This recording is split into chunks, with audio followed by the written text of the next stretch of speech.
Seahawks fans, wherever you may be. Welcome back for another edition of the Seahawks Playbook Podcast. Join your host, Bill Alvstad, and co-host, sports writer and football analyst Keith Myers, as we talk Seahawks football.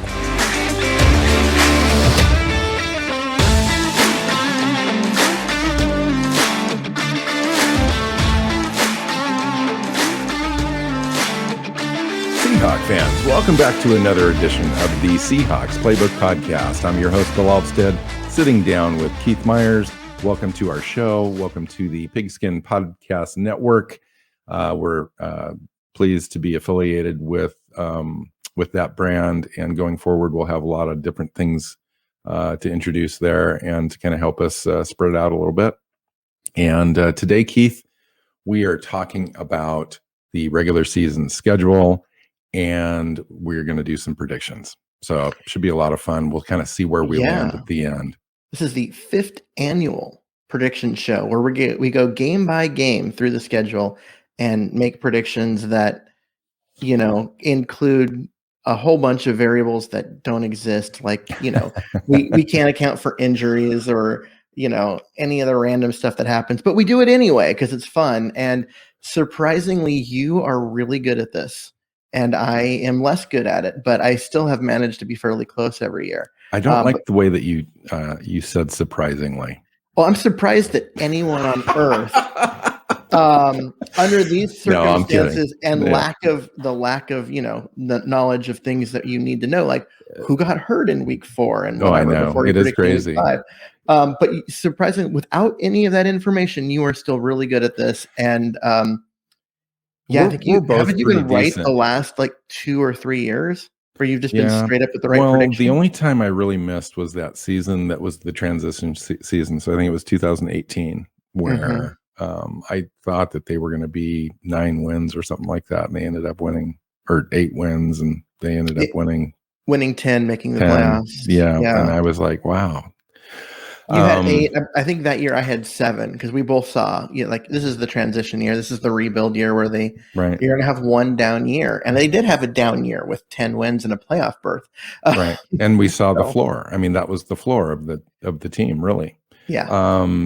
The interesting thing is it's a lot easier to predict a team that is just really consistent year in, year out. And the Seahawks have just proven that with Pete Carroll as the coach and Russell Wilson. I just really do think that there is kind of a floor of 9 or 10 wins.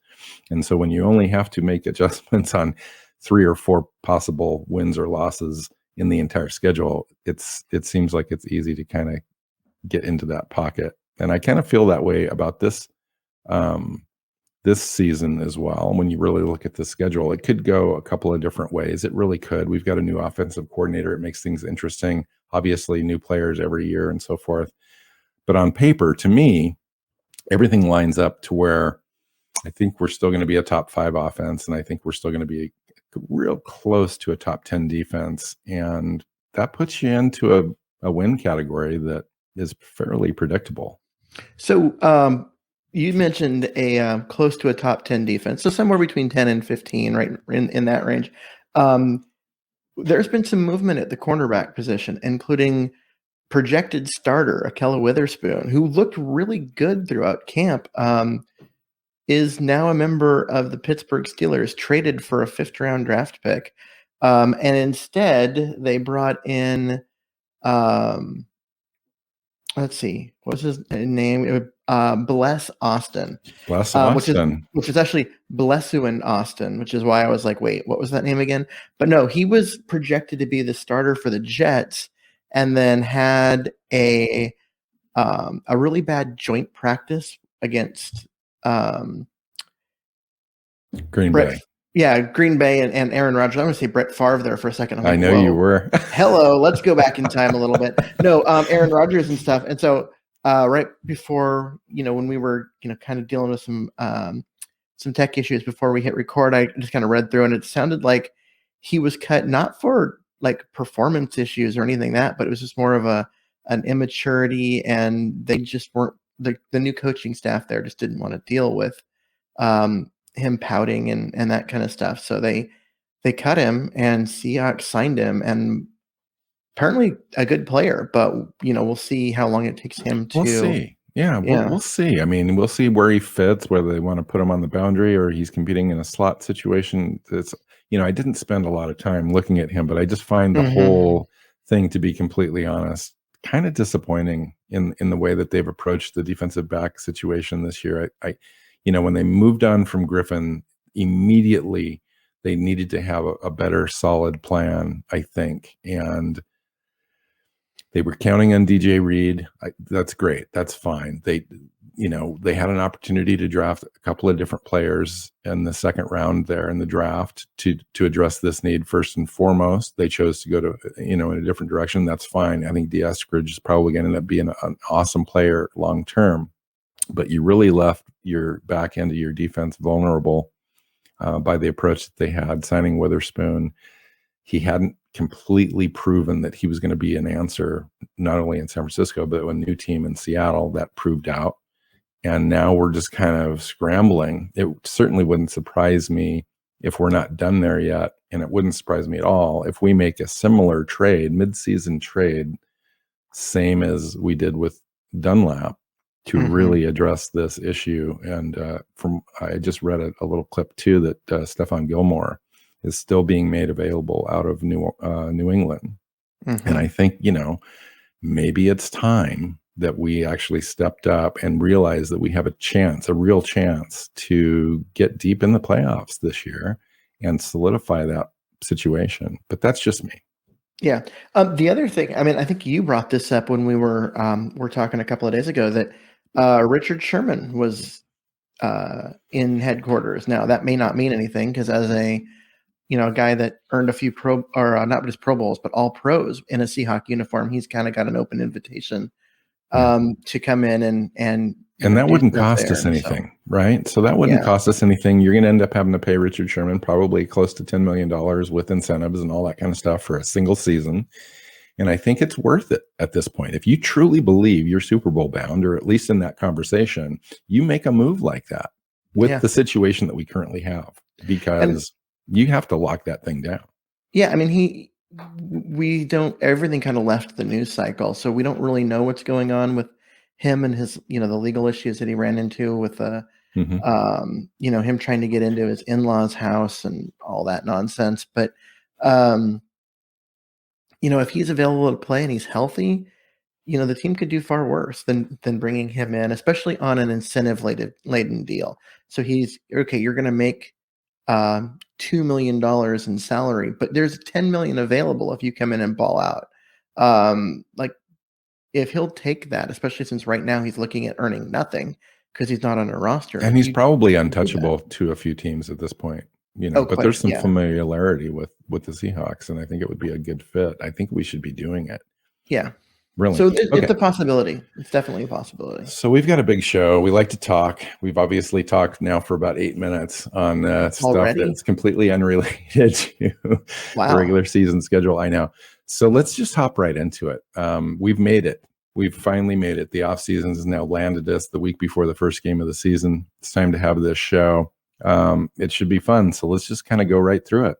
First game, Seahawks at the Colts, 10 a.m. game next Sunday.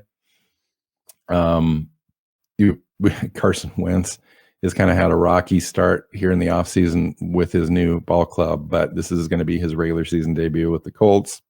Their offensive line is much better than the Philadelphia Eagles was, which is a little concern for me, because Carson Wentz, when he doesn't have that protection, is very vulnerable to mistakes. But when he does have protection, he's a pretty decent quarterback at finding open receivers and so forth. And his tools are Michael Pittman, Zach Pascal. Jonathan Taylor had a very good year last year, looks to improve upon that.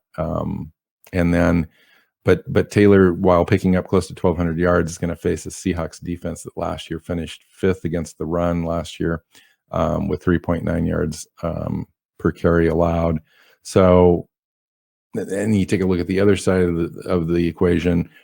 Seahawks have a new offensive coordinator this year, a new scheme built around Russell Wilson. I think it's an ideal fit. I do believe that will prove out throughout the season, that this is a really good fit for Wilson. And of course, Lockett and Metcalf are coming back. And then you've got Carson and Carson Guyton. and Penny. I think Penny has a real upside here. We just haven't seen it. We haven't even seen it in the preseason, but I'm still holding out hope that the team sees what we aren't able to see and kind of unleashes that at the beginning of the year here. And I think we all feel a little better. And then against the Colts defensive line, DeForest Buckner's there, and all-pro Darius Leonard that backs that up at linebacker. So it's a well-built team. They always, in this lineup, I think that they're in the conversation in the AFC a little bit, at least to get into the playoffs. And the first, time out of the gate, first game, I still think that the Seahawks have enough there to go in and win this game. They should win this game. They're a better team. They're better coached. They need to get a fast start, and their early schedule is fairly tough. So I have them as a win, though. I have them as a win. I don't know if I would go in with better coached. I like Frank Reich as a coach. They're in the Colts. I like their defense. I think their defense is a top 5 defense. To me, the reason why I think that team falls and fails, and I think they're a playoff team, but they're not a Super Bowl contender because of their quarterback situation. Carson Wentz has not practiced. He just has not been able to do much with the team because of the foot injury. He was never mobile, and now with this foot injury that he's going to try and play through, he's even less mobile. And last year, his mechanics just fell apart, and he was really inaccurate. I mean, even on short passes, it was awful there at the end. Even on short passes, it was like Tim Tebow throwing. I mean, it was bad. And there's a reason why he got benched and eventually shipped out of Philly. Philadelphia, Keith, I mean, they had the worst offensive line in the NFL. By the time that their starters and so forth were hurt and Peters was out and all sorts of stuff. I mean, that offensive line was legit bad. And he was running around for his life. I think he was the most sacked quarterback in the NFL in 2020. When that happens, all sorts of stuff goes on in your brain, and you lose the ability to be the quarterback that you're optimized to be. And I think Carson Wentz definitely needs an offensive line that's going to protect him, to give him the time. But what I'm saying is the Colts do have that. They have that ability. I think they finished overall second in the NFL in sacks allowed and 8th overall as an offensive line per Football Focus. And so to me, that could be a real difference maker for him as a quarterback. And I think it gives him at least the potential to be back to what he was in 2017 and 18. Yeah. I mean, we'll see. So you have it as a win? I have it as a win. I have it as a very low scoring win. Oh, interesting. Really? Yeah. Low scoring. Yeah. The Colts defense is pretty decent, but holy cow, I'm looking for our offense to kind of explode. I have it as a low scoring win because I think the Colts defense is legit, I think their offense is not. And so they're not going to score points, but they're going to prevent Seattle from running the scoreboard up. I think it's going to be a low-scoring win. All right. First home game of the year. Titans at Seahawks. Titans. I'll lead off. I've got this as a win. I don't feel comfortable about it. I don't feel great about it. In part because, that offensive line, that running game coming in.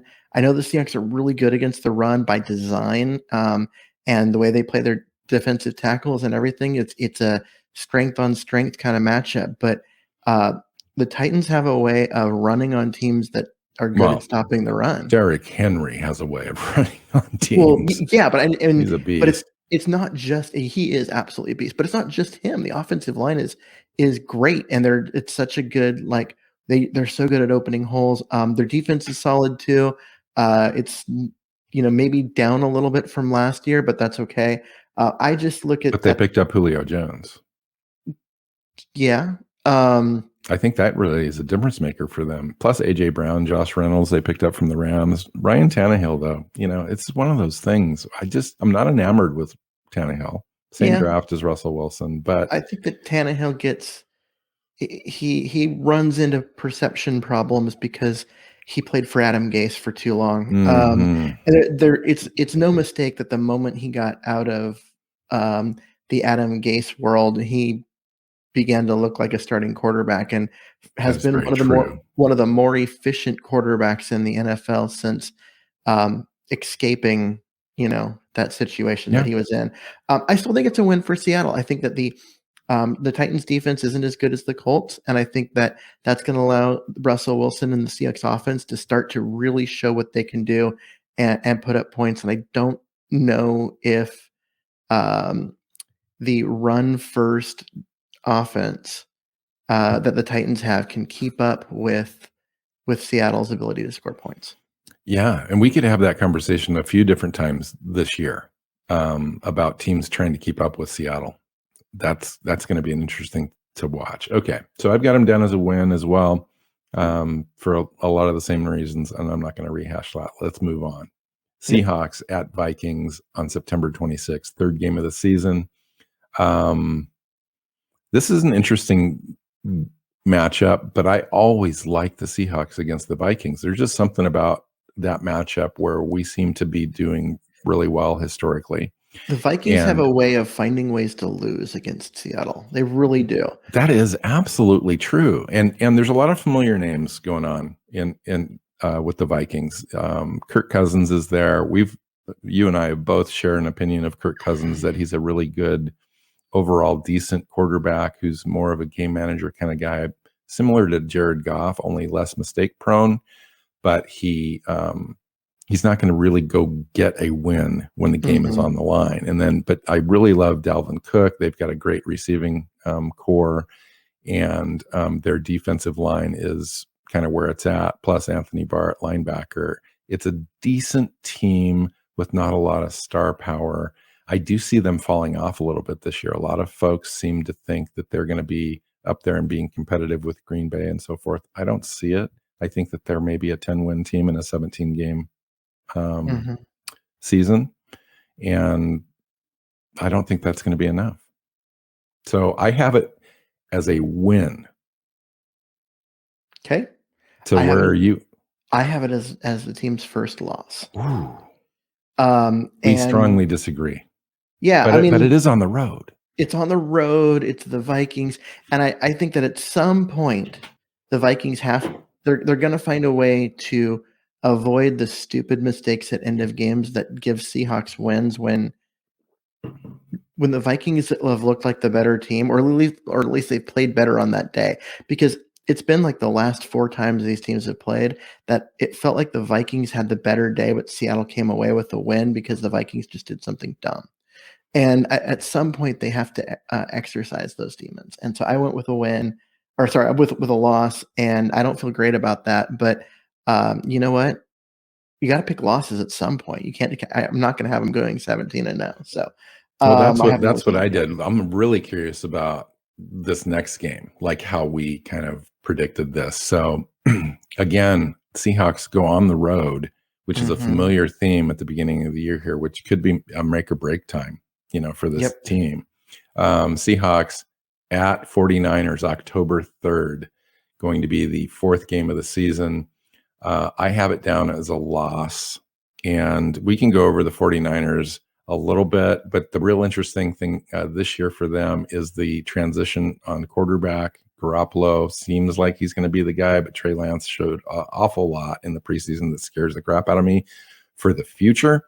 I don't know that he's the answer right now. I think they probably make a wise choice going with Jimmy to start the year, but that conversation is going to be ongoing, possibly distracting for that team moving forward. But they do have a lot of players, a lot of talent, receivers, tight end, Kittle, Nick Bosa's back this year. They had a ton of injuries last year. If they're healthy, they're as competitive of a roster as anybody. And in the NFC West, man, it's going to be tough. Yeah. I have this game as a win entirely because of the quarterback situation. They're going to come out and try and do quarterback by committee this year. And Garoppolo is going to get the bulk of the playing time, but Lance is going to get rotated in for a play here and there so they can use his skill set, and they'll play him more on the goal line and 3rd and 1, but then they'll also have packages for him. So they'll be rotating their quarterbacks in and out. And Garoppolo is already a mediocre quarterback, and then now you take him off the field all the time and remove any potential he has for ever finding a rhythm, I think that's grounds for him to fail. And so Yeah, early, he seems like he plays on a lot of that sort of situation where his confidence is built up on those sorts of affirmations. And if he's not getting that on a regular basis, and plus he's getting this external pressure all the time, plus Shanahan's one of those coaches, quite frankly, he's not like a touchy-feely, empathetic coach. He's more of like, my way or the highway kind of guy, which is fine. He's successful, but that's not a great fit for Garoppolo. Yeah, and so I just foresee this being a win for Seattle because of the quarterback situation is at that point for them about to just explode. They're going to make the switch to Lance, and then they're going to have a couple of weeks with Lance where they're going to, they're going through the growing pains. But I foresee them being really strong at the end of the year. They get out of this stupid situation where they now get away from the mediocre quarterback that they seem to want to play entirely just to protect their rookie. And instead, they get they shift, they get through the growing pains, they get into the second half of the year where the rookie, who's super talented, is starting to finally figure things out and get stuff going. And then I see them becoming really tough. Okay. Well, the interesting thing is we've already got two disagreements so far. So this is fantastic.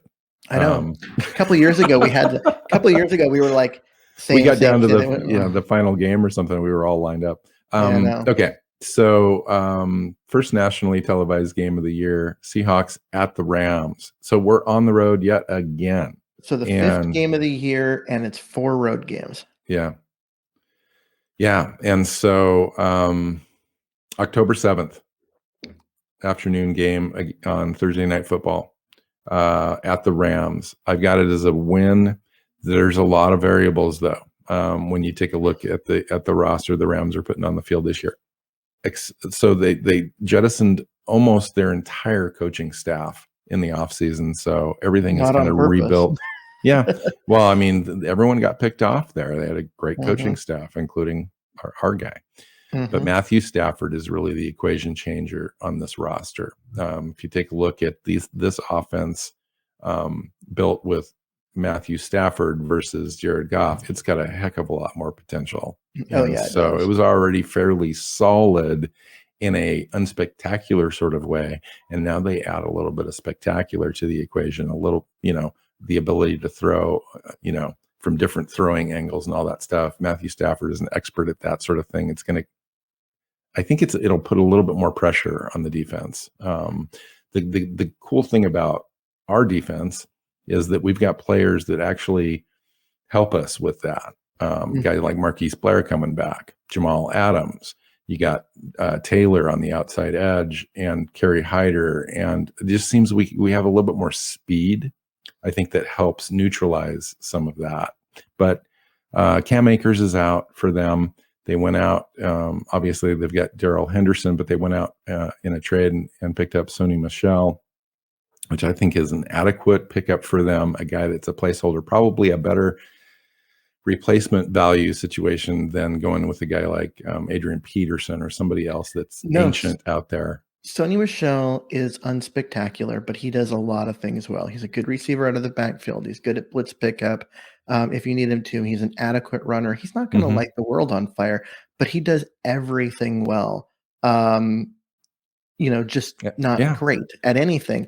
And so this is a good pickup for them. He's a guy that can do a lot of those things and really help Matthew Stafford out, but he's not going to grind the yards and just be a dominant ground force the way that Cam Akers would have been. So it was a good pickup for them, but they're still worse off without Akers. And let's not guess that. I have this as a loss.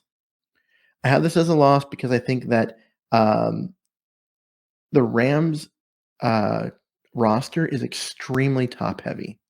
It's got some really, really high end talent, especially on defense with Aaron Donald and Ramsey in the back end. And, some of their receivers and pass rushers. And it's just, they've got a lot of really high end talent, but they've got no depth. Their depth is terrible this year. I apologize too. I think earlier I said we were away at this game. This is a game at home. Oh, this is the home game. Yeah. So I screwed up. In my notes, I've also got it as an away game. Yeah. I don't know why I did that. But that's incorrect. So Interesting. I will change that. I'm going to stick with my my prediction that this one is a loss, though. I just think that they're working on something special there, and so they've got things figured out. And I think that it's early in the year. We're going to have that team's going to be tough to beat. I think later in the year, as injuries start to pile up for every team, because it happens in the NFL, that we're going to see them drop off because they just don't have the depth to keep it going. That's a great analysis, actually. I do worry about this game. Now that I just realized it's at home, I actually feel better about my pick because I had them down as a win. And now I really think that it's favorable for the Seahawks in this first matchup against potentially, two teams that are going to finish 1-2 in the division and possibly in the conference. I mean, the NFC this year is just going to be crazy. I think Green Bay, goes into that equation as well. Maybe San Francisco, maybe one more team, and that's about it. Okay. You didn't mention Tampa, which I thought was interesting. Yeah, well, God, I just don't like them. So I'm gonna avoid talking about them. So Seahawks go on the road. So here's the next road game. Yep. Against the Steelers, our favorite NFL team, not named the Seahawks. Yes, the team that we absolutely love to hate. I know. It's funny how once that happens, that it never goes away, especially in a big game. Yeah. Absolutely. It's like I didn't really have anything against the Steelers prior to the Super Bowl. And then that Super Bowl happened, and forevermore, I can't help but not like them. Yeah, they're just an absolutely hateable team ever since that game. I know. All right. But let's talk real football here. So the Steelers still bring some familiar faces, but not a lot. So Ben Roethlisberger is still sitting there at quarterback. I don't even know how, but he is.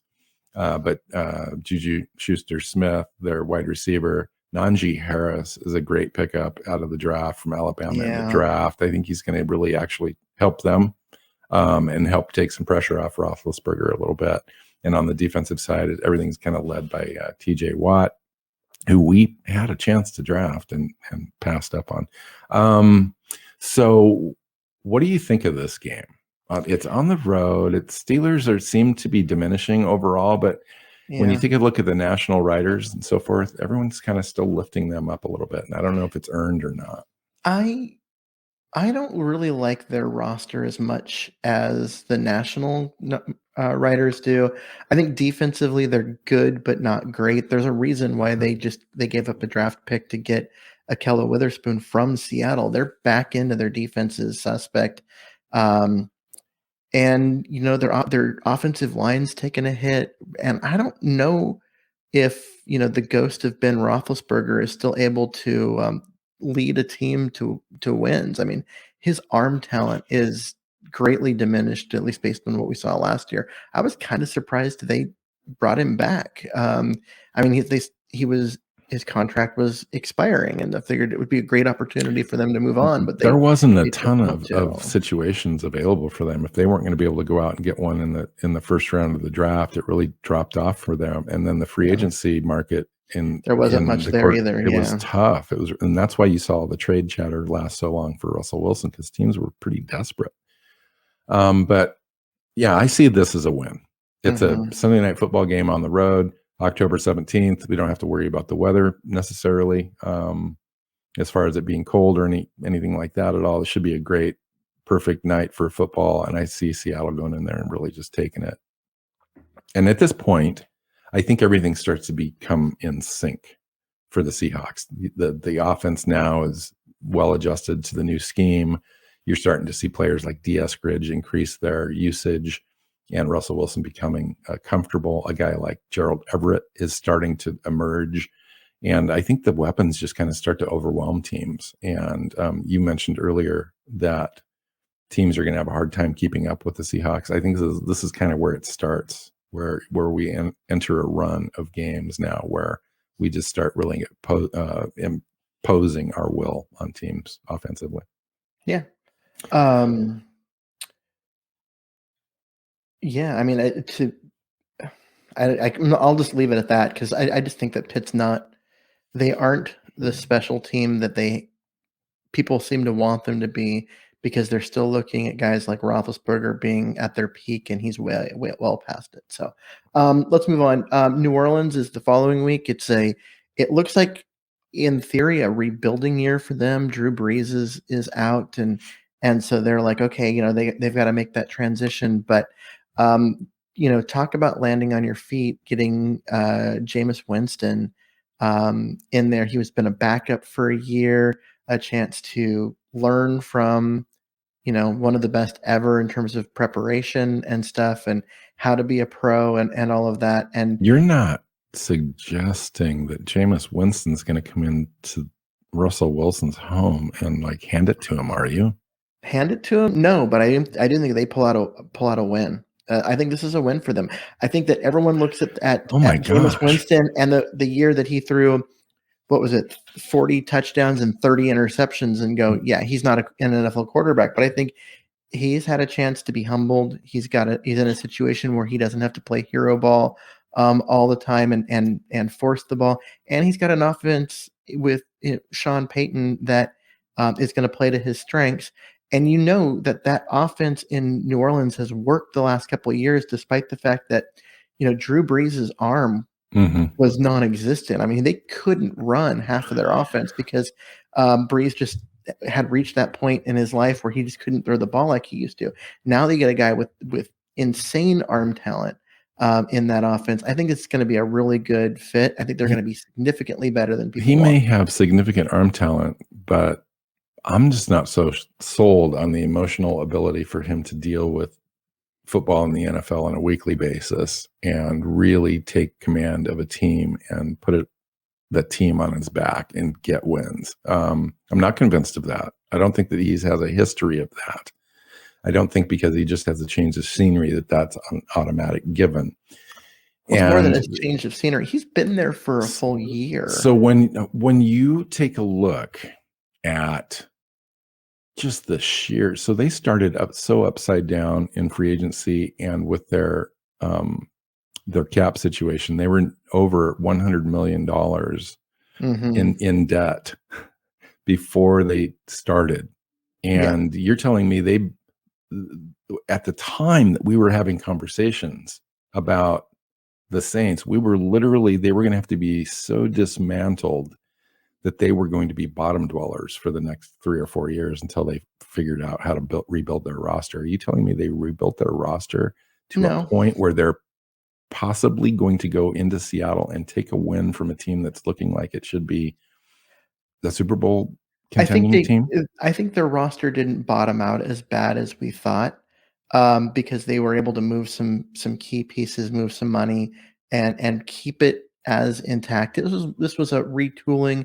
It's a drop off. It's kind of like a Seattle in 2018 situation where they lost talent, but they may have gained a win or two because of the makeup of the roster and where the money is being spent. And I think the improvement in the offense just based on their ability to do more and they're not so limited, I think is going to matter. And I think that they're going to be a playoff team. I think they're probably the favorite of their division.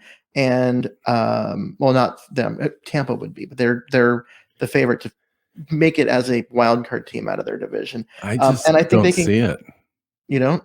No, we'll I think that they're going to be a 500 win team or less. Well, and I still feel that way. Teams can't finish 500 anymore. There's an odd number of games. Oh my God. So Jaguars at the Seahawks. We get 2 home games in a row. Wow. And I had that Saints game, by the way, as a win, obviously. Yeah. Jaguars at the Seahawks, week 8, Halloween. Fun game. Everyone's going to show up in their costumes and stuff. And quite frankly, it'll be the only game this year where everyone wears a mask. Oh, terrible. Yeah, I know. It's cheesy, but that's where I'm at in life. Here's the thing are the Jacksonville Jaguars going to show up in costume of a team that's good at football? That's funny. Yeah, that'd be funny if they actually came in like Tampa Bay's uniforms. That would crack me up. That would be so funny. Okay, Trevor Lawrence, first pick in the draft. Here's a chance to see Trevor Lawrence in person. By this time, he's settled in as a quarterback. We kind of know what he's all about at this point. Seahawks have got plenty of film to study. We know how to stop him. He doesn't have a lot of tools around him. Marvin Jones at wide receiver, the end.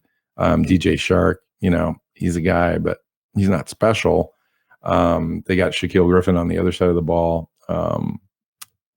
From us. Familiar. Yeah. And so, it'll be interesting to kind of see where he's at compared to where the Seahawks defensive backs are at that point in the season. And then we had mentioned earlier in free agency about a running back that was literally as old as petrified wood, Carlos Hyde.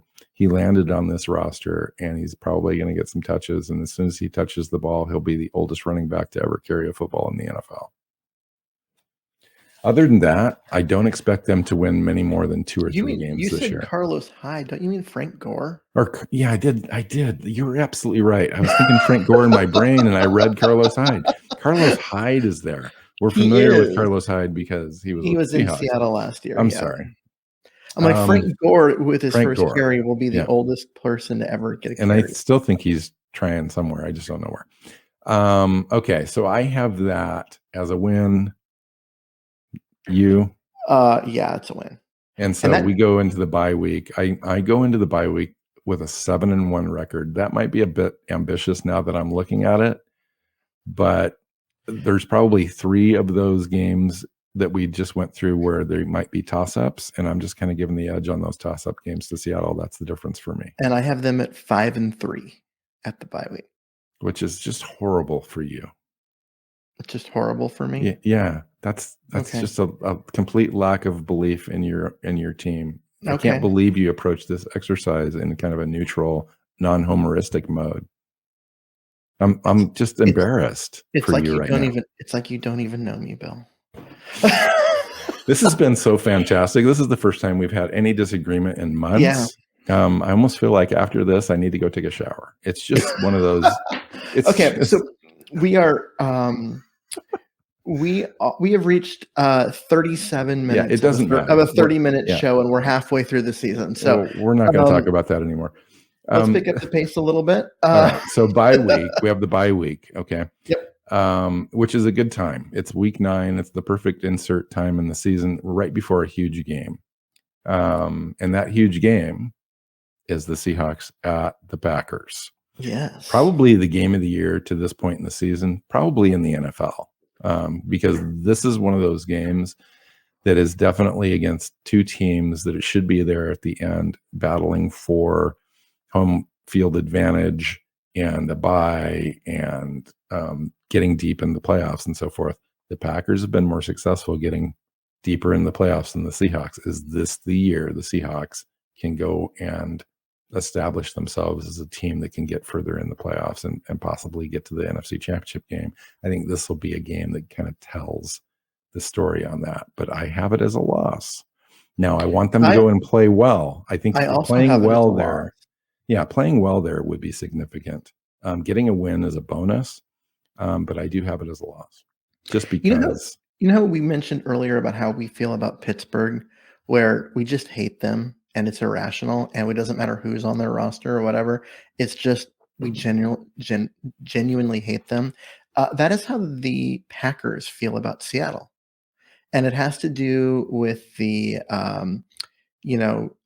there's a Golden Tate play in there, and there was a insane comeback in an NFC title game. I think that was the worst one for them. There's been quite a few ones, and they can, like, for them, if they're not going to win a title this year, they want to, and they have the roster to go compete for one. But if they don't, just beating Seattle will be enough to appease some of their fans, because that's how much they hate us. And I do have this as a loss as well. This is a tough game on the road at Lambeau. At least it's in early November. It's not in January. You could see some flurries, though. It's one of those deals where you could touch. Yep. freezing temperatures. It And is a mid-afternoon game, so I'm also looking at this as the Pack being good and not having this whole Aaron Rodgers offseason just caused them to go in a free fall as he isn't prepared and doesn't care, and all the different things that that have a possibility of happening. I'm of the opinion they're not going to, and so I'm just rolling with this. We're going to get the good version of the Packers this year, and they're going to be a Super Bowl contender, and I have this as a loss. So November 21st, week 11. Hold on. I want us to stop before we jump into the next game. And I'm going to stop us right here at a reason, because ESPN has a model that they use that they do predictions with. And, they run a whole bunch of simulations and all of that. They have the Seahawks at this point in the season coming out of this game against the Packers at 0-9.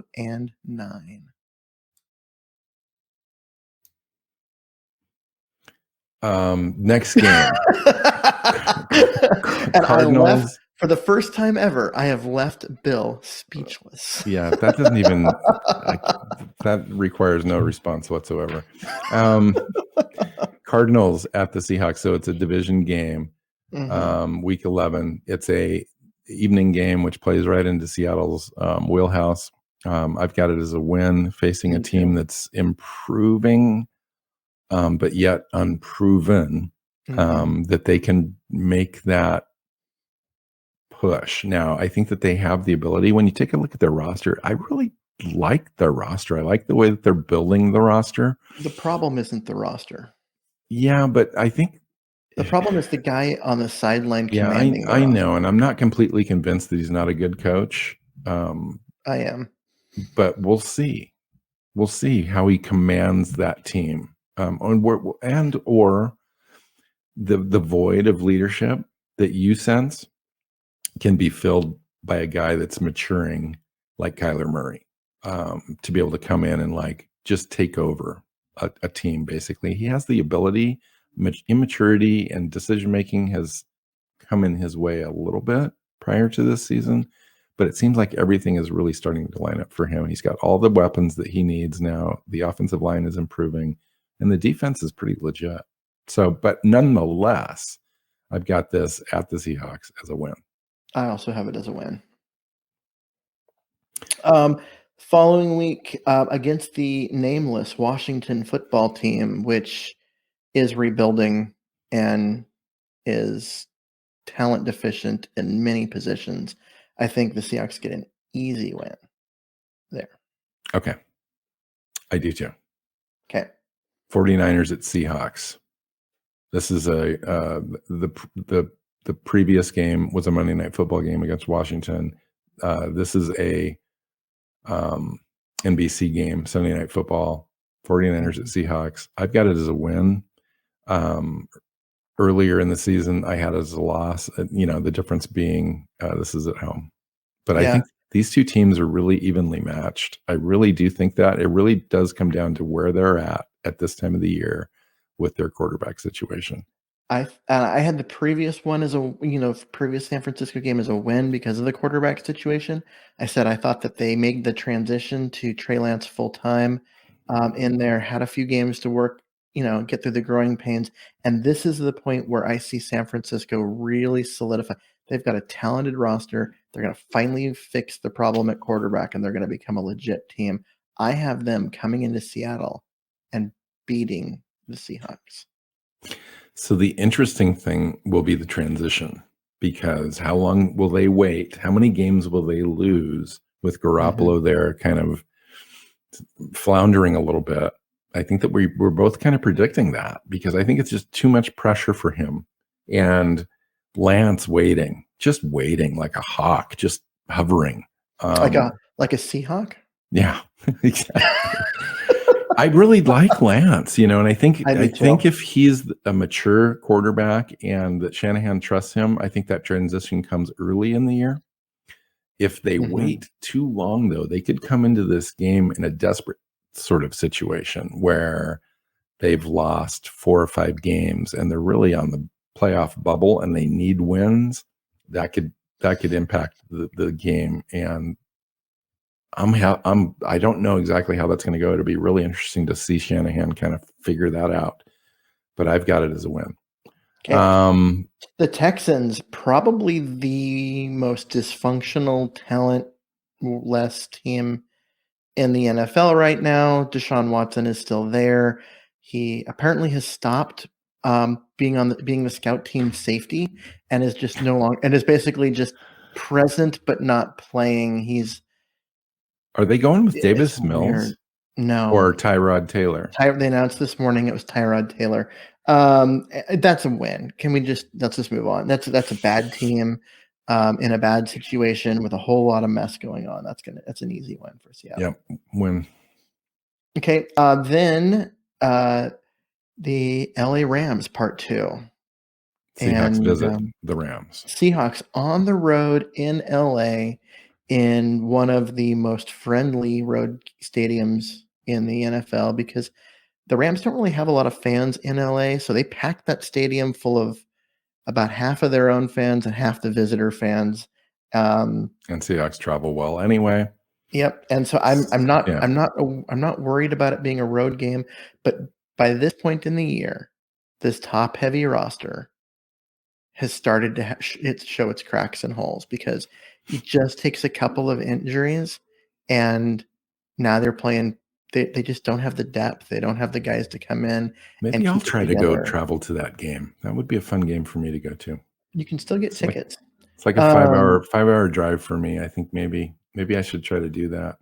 Weird is that they spent what is it, $4 billion on this stadium and campus and everything. I'd love to see it, and it still looks unfinished and terrible. You think it looks terrible? Well, it's like the stadium itself is supposed to be nice, but everything else from the outside and the parking lot and the NFL Network building, they just look like concrete monstrosities. Yeah. So in other words, it fits everything else in LA. Ouch. I know. It is what it is, though, right? It's a concrete jungle there. But I have this as a win. What do you have for this game? I do not have this as a win. This is one of my losses. I don't have very many losses in the end, but I do have this as a loss just because Seahawks are traveling on the road. It's the Rams. They're fighting for playoff supremacy, and I mean, it's a battle right now. This is it. This is the home stretch. It's like, who's going to win the division? Everything's on the line. Playoffs are on the line. Sometimes at this time of the year, the Seahawks seem to lay an egg, and this is the game. Okay.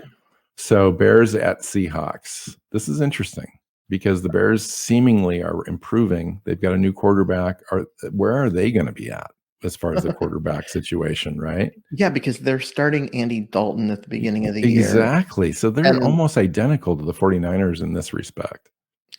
Yeah, but unlike the 49ers, the Chicago's got a lame duck general manager and a lame duck coach that are very, very much unlikely to survive this year.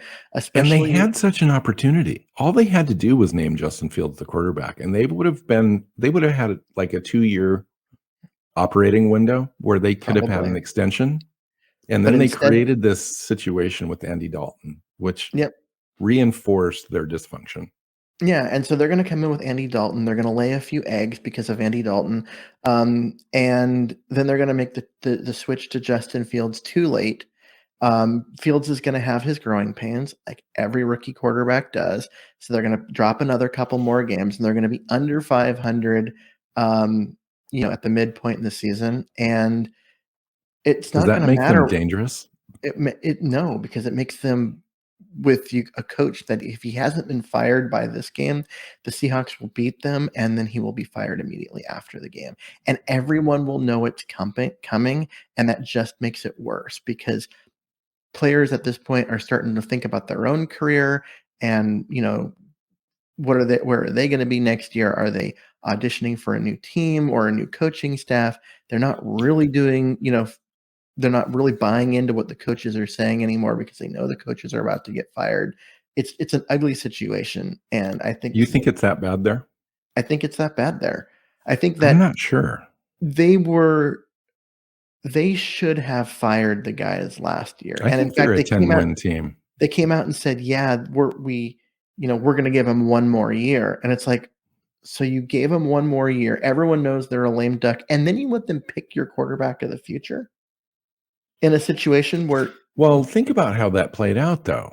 I mean, really, they did a masterful job in the draft. I thought that the strategy that it took to be that patient and to have Justin Fields drop to them was a ideal situation for them. They didn't go out. They didn't get Russell Wilson. I don't think he was in play anyway, really, but they sure tried, right? And then they had a couple other things. They settled on Andy Dalton.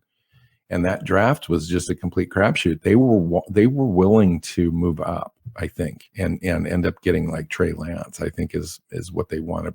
But the 49ers jumped them earlier in the week, and they fell back and just decided to kind of stay put. And sure enough, Justin Fields fell to them at their pick, and I thought it was a masterful job. So I'm going to give them credit for that. I'm not. I think that it was. They went all in on Russell Wilson, and the answer was no. They then landed on Andy Dalton. Talk about the world's biggest drop off. But think about the entire market, Keith. I mean, there was nothing out there for them to choose. True, but then they were like, okay, we're going to roll with Andy Dalton as our quarterback, and then Justin Fields fell into their lap, and they're like, oh, okay, we'll take him. I don't think this was I don't think it was okay. I think they were elated. Well, it's true, but I'm just saying, I don't think it was. They didn't know that Justin Fields was going to drop that far. They didn't make a play for him. I disagree a little bit. I think he happened to fall into their lap. Yes, he did, but I disagree a little bit. I think there were some things in the underneath that were playing out that they felt like they were more in control of than I think you're giving them credit for. And but that's just me. That's kind of what I've read. That's kind of the insight that I've kind of looked at. But nonetheless, I think I read this just a little bit more. I think they're going to be a slightly better team than you're giving them credit for. I don't know that jobs or heads are going to roll, because Andy Dalton loses 3 out of the first 5 or 6 games, and they make that choice to go with Fields at that point. It could come sooner than that, but I think that this team is a better than 500 team, and I don't know that they're going to reach the playoffs this year, but I think they're going to give enough hope for the franchise, especially after Fields sees the field, where they're going to give them a little bit longer life than. Well, the coaches were on the hot seat last year, and it was an absolute surprise they survived it. Yes. They go into this year and they start losing games. This may be the first coaching staff fired. Yeah. It's hard because they have such an upside potential with the new quarterback. I just don't know if they're going to fire somebody before actually allowing him to kind of see where they're at with that. But you could be completely right. All right. The next I've got it as a win. Yep. The next game is against Detroit, who were bad with Stafford, and they're only going to be worse with Jared Goff. That's a win. A win. Yep. All right, let's finish it up. Last game of the season, Seahawks Arizona at Cardinals. I've got tickets to this game. I'm going. It's a game that can go either way at this time of the year, depending on where the Seattle Seahawks are as far as their record is concerned, where they think they want to be playoff bound wise, if they're in the playoffs, if they're not, etc. But I have this as a loss, just because I don't know that this game really matters at this point. At least it doesn't in my final record. I have this game as a loss. And I have it as a loss, not because of anything with the Arizona Cardinals, but because of that. I think the Seahawks are in a position where their playoff seeding is set. It doesn't matter whether they win or lose. And because every time they go into Arizona and play in that stadium, they come away with injuries. And they go, you know what? We're not dealing with that this year. We're going to rest all of our guys and not have, significant injuries. They're going to play backups. Geno Smith is going to get the start at quarterback, and they're going to lose because they just didn't bring their team. And Arizona, on the other hand, is fighting for their life, trying to get into the playoffs, maybe trying to save their coach's job. So they're coming in with all of their starters and hungry, and Seattle's coming in with all their backups and a vanilla game plan. So I put the graphic up on the screen with our totals, and I come in at 13-4, and you're coming in at 11-6. Keith, with an extra wild card team this year, you're lucky for the Seahawks to have that, because they get into the playoffs with a wild card at 11-6. Mm-hmm. I have the Rams. And I Rams winning the division at 12-5. The Seahawks as a wild card team is 11-6. Wow. The other two wild card teams being the New Orleans Saints and the San Francisco 49ers. Yeah. Interesting.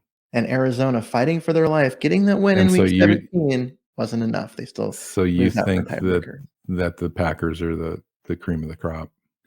Packers and Tampa are the teams that are there. I've got them at 13-4, and I've got them with the same record as the Green Bay Packers, and it really depends on that win or loss in Green Bay that dictates who's got home field advantage. And you have them with a loss. And I have them with a loss. The Packers have that. And that puts the Seahawks as the 3 seed in yours. That is correct. And they are the 5 seed in mine. Yeah.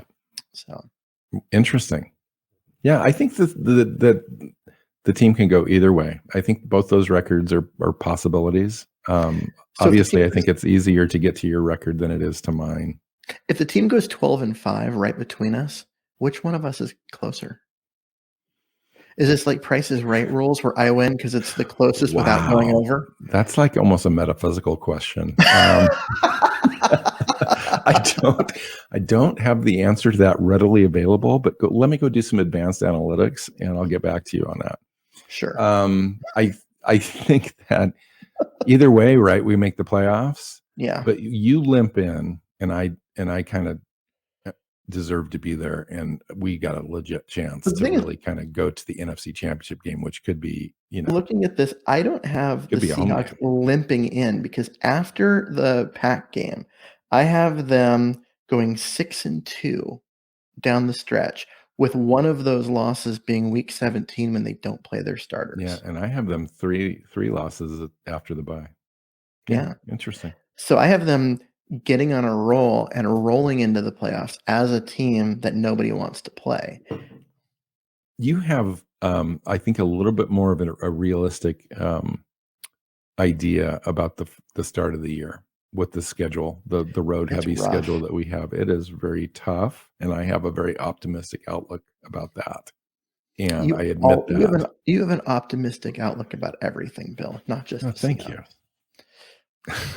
Thank you. I appreciate that. All right. We're almost to an hour. This is like 2 shows in one. Let's wrap this up. All right. Well, why don't you go for it?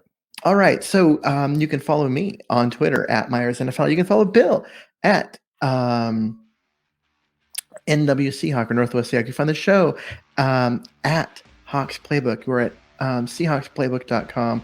We are on pretty much any place you could possibly find a podcast. You can find us on there. Go ahead and subscribe. But also check us out on YouTube. We are on there. You can see our lovely faces as we do the show and all the graphics and stuff that we put together. And find us on there. Click subscribe. Hit that little bell so you get a notification when we post stuff and all of that. And until next time, go Hawks. Go Hawks. Seahawks Playbook Podcast listeners, thanks for joining us for another edition of the show. You can find us on Twitter. Bill is at NW Seahawk, Keith is at Myers NFL, and the show is at Hawks Playbook. You can listen and subscribe to the show at SeahawksPlaybook.com.